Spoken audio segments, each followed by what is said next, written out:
আমরা যুক্ত করে নিয়েছি সাদেক রিপন, কুয়েত প্রতিনিধি ৭১ তাকে, এবং কেন যুক্ত করে নিয়েছি সেটা একটু বলছি। যে সংসদ সদস্য পাপুল, তার সম্পর্কে আমরা খুব বেশি খবর পাচ্ছিলাম না, এবং খবরটি পাওয়ার জন্য খবরটি একটু দেখানোর চেষ্টা করছি, জানি না পারবো কিনা।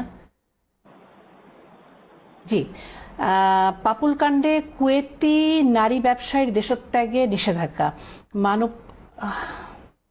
মানব পাচারের অভিযোগে কুয়েতে আটক বাংলাদেশি সংসদ সদস্য শহীদ ইসলাম করতে পারছি না সম্পৃক্ততার অভিযোগে সে দেশের এক নারী ব্যবসায়ীর দেশত্যাগে নিষেধাজ্ঞা দিয়েছে বিচার বিভাগ।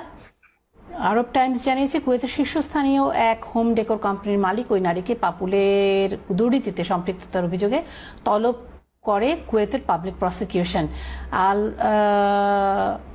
সিয়াসা পত্রিকার বরাতে আরব টাইমস লিখেছে, ঘুষ ও অর্থ পাচারের অভিযোগে ১.৫ ঘন্টার বেশি সময় জিজ্ঞাসাবাদ করা হয় ওই নারী ব্যবসায়ীকে। পরে ২,০০০ দিনার জমানতে তাকে জামিন দেওয়া হলেও দেশত্যাগে নিষেধাজ্ঞা আরোপ করে বিচার বিভাগ। যাই হোক, আমরা একটু চট করে সাদেক রিপনকে নিয়ে নিই। সাদেক রিপন, আপনি কি শুনতে পাচ্ছেন আমাকে? হ্যালো,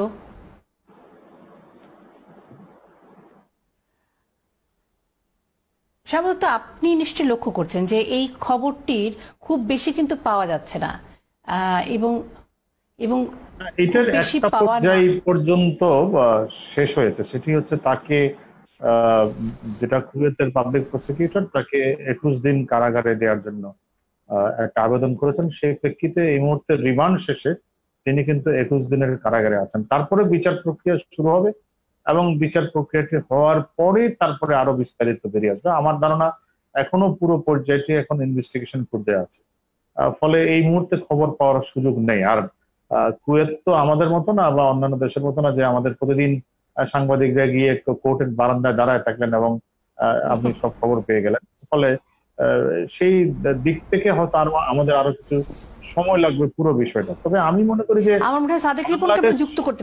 বাংলাদেশ সরকারের দিক থেকে একটা পুরো তদন্ত প্রতিবেদন হওয়া উচিত। বাংলাদেশ সরকারের বিষয়টা এমপি এবং আমাদের এমবেসির একটা তদন্ত প্রতিবেদন সরকারের কাছে জমা দেওয়া উচিত এবং দেশের মানুষের কাছে পরিষ্কার হওয়া উচিত আসলে ঘটনাটা কি হচ্ছে ওখানে। শুনতেছি। জি, সাদেক রিপন, আপনি শুনতে পাচ্ছেন, এবং আসলে আপনার কাছে কি খবর আছে সর্বশেষ এই সংসদ সদস্য পাপুলকে নিয়ে? সর্বশেষ এখানে স্থানীয় পত্রিকার যেটা নিউজ প্রকাশ হয়েছে এখানে উল্লেখ করছে যে এখানে তার ২১ দিনের জন্য তাকে কারাগারে প্রেরণ করা হয়েছে।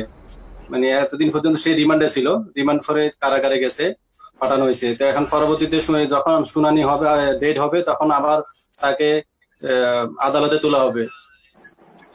হয়তো একবার দুইবার কয়েকবার তোলার পরে নারী ব্যবসায়ীকে জিজ্ঞাসাবাদ করা হয়েছে কেন, তার সাথে কি মানে কি ধরনের লেনদেন এই পাপুলের?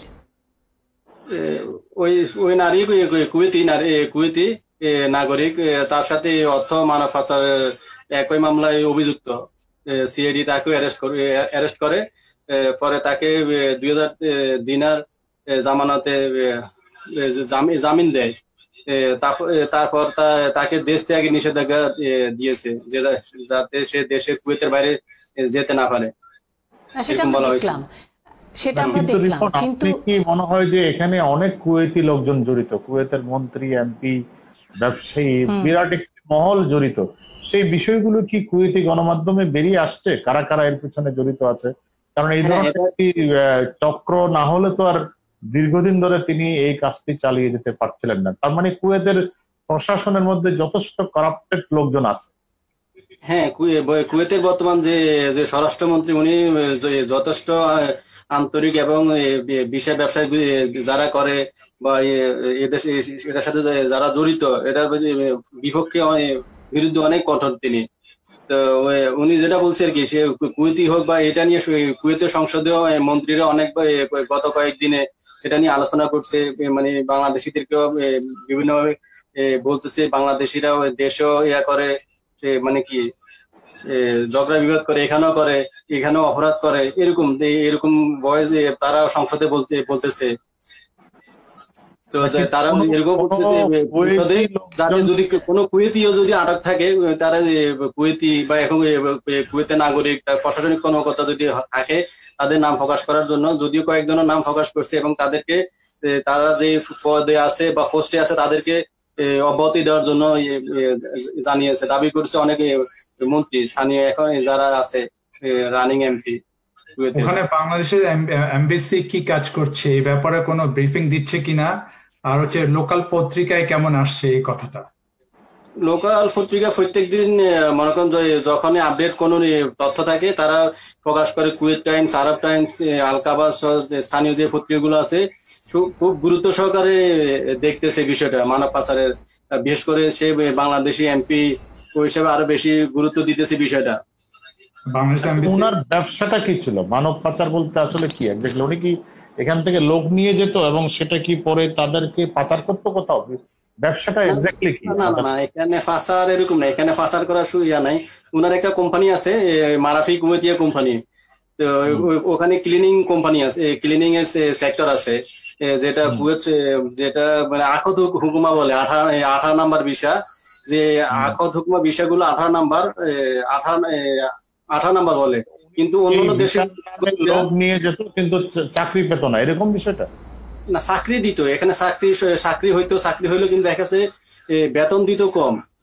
মনে করেন তার মনে করেন যে আরো 6 মাস আগে যা শ্রমিকরা যে আন্দোলন করছে, যে তার কোম্পানিতে 30 দিনের বেতন দেওয়া হইতো। আর বিভিন্ন সাইটে সেক্টরে মসজিদ আছে, পেট্রোল পাম্প আছে, তারপরে বিভিন্ন সেক্টরে ক্লিনিং এর যে কাজগুলো আছে, এখানে তারা যে সরকার নির্ধারিত তাদের জন্য যে বেতনগুলো দেওয়ার কথা, ওই বেতনগুলো দেয় না। যে যেটা মানব পাচার, এটা কি মানব পাচার বলছে যে এই যে বেতন না দেয়া বা তাদেরকে যথাযথ কাজ না দেয়া, এটি কি মানব পাচার নাকি আরো কিছু আছে অপরাধ? ওনার দোষটা কোথায়? ওনার দোষটা কোথায় এটা বলতে পারবেন? ওনার এক্স্যাক্টলি দোষটা কোথায় যে জন্য জেলে গেছে? বলতে উনি এখানে যে ওনার যে আন্ডারে যে কোম্পানি আছে, ওই কোম্পানিগুলোর শ্রমিকদের বিভিন্ন যে বেতনগুলো ঠিক মতো দিয়ে দেওয়া হতো না। যে সরকারি যে গভর্নমেন্ট রুলস আছে, সেটি মানব পাচারের, মানে আমার মনে হয় না যে সেটি মানব পাচারের অভিযোগ। মানব পাচার তো একটি বড় অপরাধ এবং বেতন না দেওয়া একটি ভিন্ন অপরাধ। মানব পাচার খুব সম্ভবত অন্যান্য দেশে উনি কোনো বৈধতা ছাড়াই মানে পাঠিয়ে দিতেন বা এরকম কিছু একটা একরকম বলে না, এরকম এখান থেকে সম্ভব না। এখান থেকে যে এখন অন্য দেশে পাঠানো হয় বা এখানে প্রতিশ্রুত বেতন দিতেন না, সেটি আর মানব পাচার আসলে এক জিনিস হতে পারে না। আমার মনে হয় যে সেখানে হয়তো একটু কিছু ভুল হয়ে যাচ্ছে, সেটার জন্য আমাদের আর একটু অপেক্ষা করতে হবে। এবং যেটি শ্যামল দত্ত বলছিলেন, যেটি একটি পূর্ণাঙ্গ প্রতিবেদন আসলে আমাদের সামনে না, আমাদের এমবেসির উচিত একটা তদন্ত করা। জি, আমরা অনেকবার আসলে আমাদের দূতাবাসের সাথে কথা বলবার চেষ্টা করেছি, কিন্তু আমরা কারোর সাথে এই যোগাযোগ স্থাপন করতে পারিনি। অনেক ধন্যবাদ শ্যামল দত্ত আমাদের সাথে। না, আনুষ্ঠানিক কোনো বক্তব্য আসেনি। ডক্টর তাসবিরুল ইসলাম, আপনাকে অনেক ধন্যবাদ জানাচ্ছি। জনাব সাদেক রিপন, আপনাকেও ধন্যবাদ। দর্শক, আপনাদেরকে শুভরাত্রি।